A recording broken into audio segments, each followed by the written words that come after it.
My name is Trey Smith, and today I'll be talking about the javelin. I will discuss the proper form, how competitions work, and my experience throwing the javelin.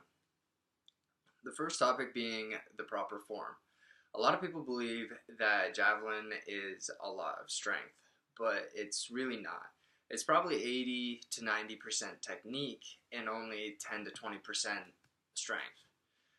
A lot of people really try and muscle the javelin out there when if they would work on the technique and the basics, they would truly become a better thrower. When you are throwing, you usually do a full approach. That's what most people do in competition. And they start on the runway and they start out in a slow jog and then eventually they build up speed and it becomes probably a fast-paced jog. You don't really sprint. And then once you get to a decent pace of a jog, you will start your crossovers. Most people do about 3 to 4 crossovers, and this is supposed to be where you build up the most speed and get most of your power from.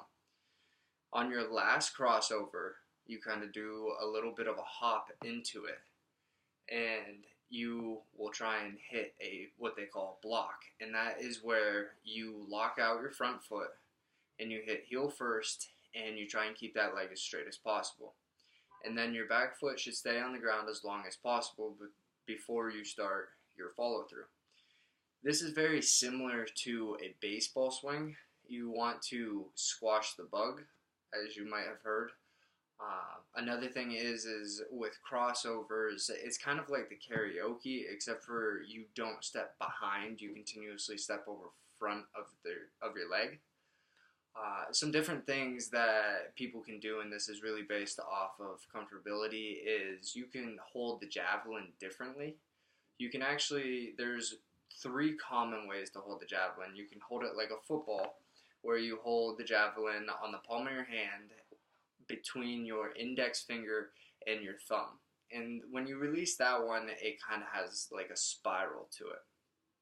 You can use what they call a fork, which is kind of like a two-seam baseball throw. That's where you have the javelin in between your index finger and your middle finger. That one, they say, has flutter to it when you throw, and it's kind of like a vibration where the javelin bends a little bit. It has flex to it.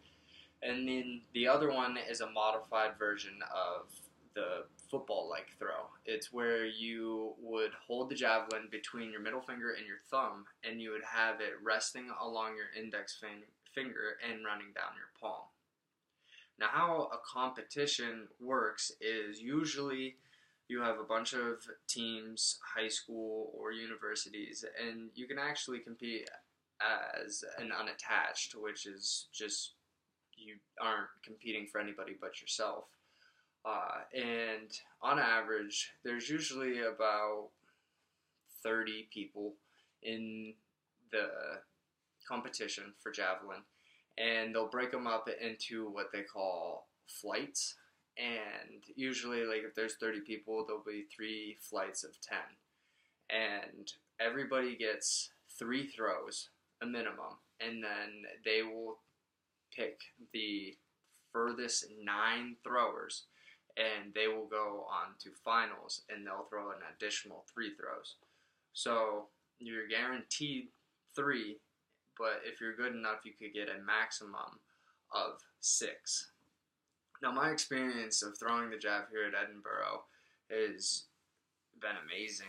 It's been a wonderful time. I've met amazing people, tons of different people. I've made new friends, and it's taught me a lot about myself and how I need to change my outlook on some things, and just it's been a wonderful time, and I've really enjoyed myself and learned a lot about the sport and other people and just about life in general.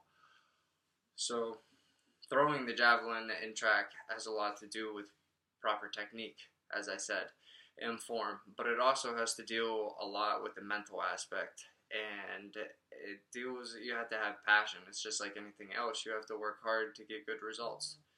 And I think that's what really drives me, is I do have a passion for it, and I really enjoy it, and I I love learning about it and learning new things. So thank you for watching.